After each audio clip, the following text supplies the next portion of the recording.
If you're seeing your iTunes store not working on your iPhone, it can be frustrating, especially if you're trying to download or update apps or make purchases. This issue usually arises from network problems, server issues, or incorrect settings. Here's how you can fix the problem. Solution 1: check data and time.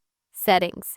Open Settings on your iPhone, scroll down and tap General, scroll down and tap Date and Time.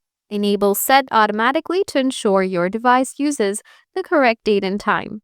Solution 2: offload the app.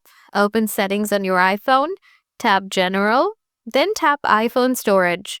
Scroll down and find iTunes Store in the list of apps. Tap Offload App, then tap Offload App again to confirm.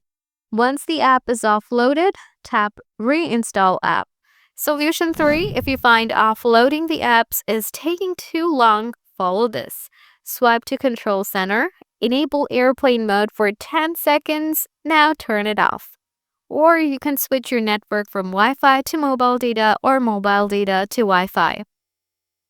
After that, restart your iPhone. Solution 4: sign out and sign back into your Apple ID. Open Settings on your iPhone, tap your name at the top, then scroll down and tap Sign Out. Sign back in by entering your Apple ID credentials.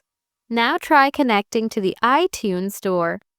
By following these steps, you should be able to resolve the cannot connect to iTunes Store error on your iPhone.